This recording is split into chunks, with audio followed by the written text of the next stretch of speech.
Hi, I'm Jay Oliva. I'm a director and storyboard artist in live action and animated films, which you'll see is a collection of my works over the last 27 years of working in TV animation and live action films, of everything I've done with Batman and the DC Comics.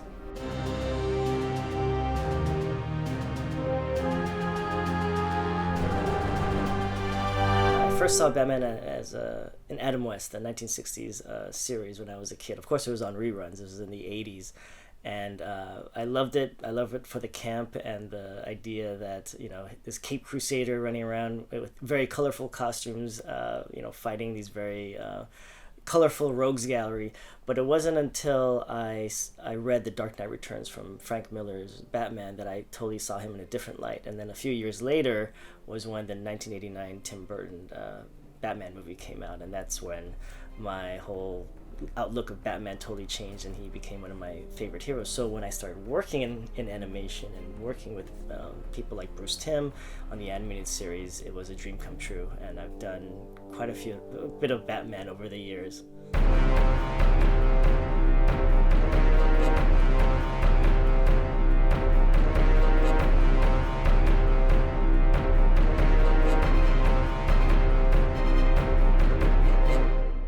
I was working on Young Justice. I was the director for the first season on that series when I got a call from Bruce Timm saying, would you like to direct The Dark Knight Returns? And I had worked on every single direct-to-video animated film for Warner Brothers up to that point, but only as a storyboard artist. So this was the time that they said, would you like to direct on it? And of course, Dark Knight Returns was one of the seminal comic books that I saw.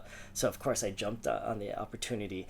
And I remember very distinctly driving home on the freeway in Los Angeles, and it occurred to me, everyone's going to be looking at this film and they're going to be nitpicking because this is a classic, and for me it didn't make me scared, but at the same time it was more like a challenge to see, okay, how could I translate this in a way that the fans would approve of it, but at the same time new audiences who may not have read the comic and may not be familiar with it be able to kind of digest it. So since then, people have told me that I've done a pretty good job, and I'm pretty happy with the translation that we did.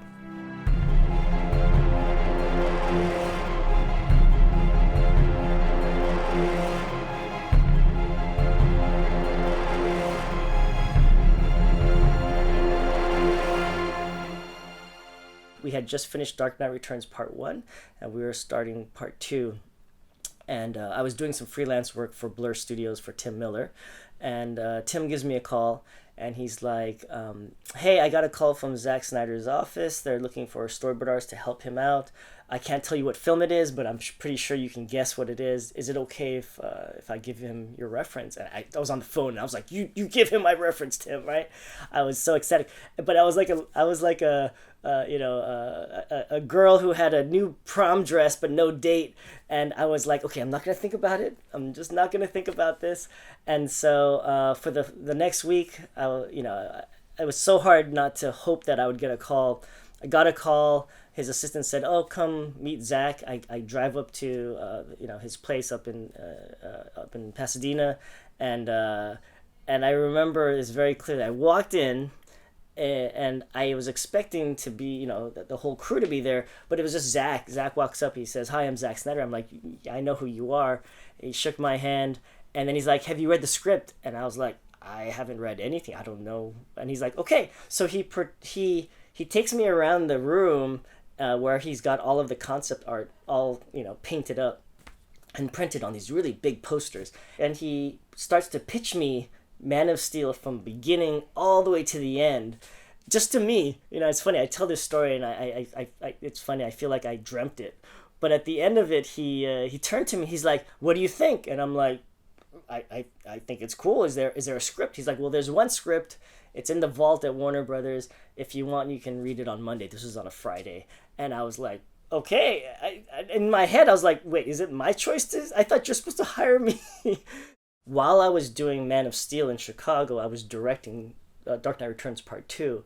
And there was a time Zach came in, and I was like, he's like, "Oh, what are you working on?" Because I had just shown him finished a sequence from Man of Steel, and I said, "Oh, I'm working. This is the thing that I'm directing right now, you know." And I could tell he was a little sad that I was working on. I was doing a translation of Frank Miller's Dark Knight Returns, because Zach, I think he'd always wanted to do that. And I said, "Don't worry, you know, if you ever do a live action one, I'll help you do it." And you know, I've already done it in the animated stuff. So fast forward when we're doing Batman v Superman, there was a lot of this. That was his way of doing of his Frank Miller Dark Knight Returns. They called me and they said, "Hey, we need you to come out to Detroit. We're gonna shoot the sequel to Man of Steel." And I flew out there day after Thanksgiving, and the day after I landed, it snowed, and it never stopped snowing. That was the year of the polar vortex, and I was there for about 9 months until June. And in that time, you know, I did a lot of the iterations of storyboards, and I did, you know, the Batmobile sequence. I did a lot of Superman sequences, and that's how I got involved with Batman v Superman. I did a lot of the action sequences, especially with Batman.